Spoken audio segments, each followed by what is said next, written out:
মঙ্গলবার গভীর রাতে কৈলাসহর বৌলাবাসা এলাকায় একটি দোকানে চুরি করতে এসে ব্যর্থ হয় এক চোর। এলাকাবাসীরা মঙ্গলবার সকালবেলা তাকে আটক করে। ঘটনার বিবরণে জানা যায়, বিগত কয়েক বছর ধরে ওই এলাকায় স্বপনশীল নামে এক ব্যক্তি ওই এলাকায় একটি দোকান দিয়ে আসছেন। অভিযোগ, মঙ্গলবার গভীর রাতে নির্মল দাস নামে এক চোর ওনার দোকানের দরজা খুলে দোকানের ভেতর প্রবেশ করে, গ্যাস সিলিন্ডার সহ দোকানে থাকা বিভিন্ন সামগ্রী চুরি করার চেষ্টা করে। যদিও সে চুরি করতে ব্যর্থ হয়, মঙ্গলবার সকালবেলা দোকান মালিক দোকানে এসে ওনার দোকানে থাকা জিনিসপত্র এলোমেলো দেখতে পেয়ে চিৎকার চেঁচামেচি শুরু করলে স্থানীয়রা এসে ঘটনাস্থলে ভিড় জমায়। পাশাপাশি নির্মল দাস নামে ওই চোরকে আটক করে। পাশাপাশি নির্মল দাস ঘটনার সত্যতা স্বীকার করে সত্য ঘটনাকে কেন্দ্র করে তীব্র বিরাজ করছে গোটা এলাকায়। কি হয়েছে আপনার দোকানে? আমার দোকানে এদিকে সকালে যাত্রা সিলিন্ডারটা খোলার পরে খুঁজে নিতে পারছেন, এটা ক্লিপ লাগাই আছে, সিলিন্ডারটা তালা মারা আছে। কিভাবে প্রবেশ করছে ভিতরে? কিসের দোকান আপনার?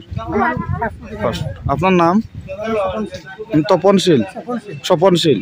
তো এমনিতে তো নগদ অর্থ অর্থ কিছু নিছেন, কি চাইতেছেন? এমনি চাইতেছি বলতে এইভাবে আর না করে কোনোদিন, এমনি দেখি তারা পুলিশ তো আসছিল, এভাবে না করে তারা সিনেন নিকে করছে এটা? এটা হয়তো সেই করছে। নাম কি তার? তার নাম নির্মল। এটা নির্মল কিতাব নির্মল দাস। সে করছে রাত্রে? আচ্ছা, এর আগে আর করছেন না? এই প্রথম? আমরা তো এর আগে তো তখন ধরা পড়তে দিচ্ছি। ঠিক আছে, ঠিক আছে। আপনি তো দোকানে কেন ঢুকছেন?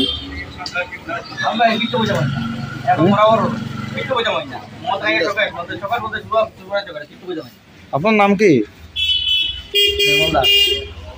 আপনি তো ডেইলি মদ্যপান করেননি? সবসময় মদ্যপান করেন? হ্যাঁ,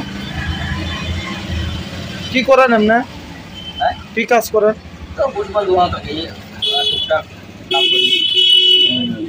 এই দোকানে ফার্স্ট টাইম এরকম করছিলেন? আমার জীবনের বাড়িটা আমার জীবনটা প্রথম ফার্স্ট।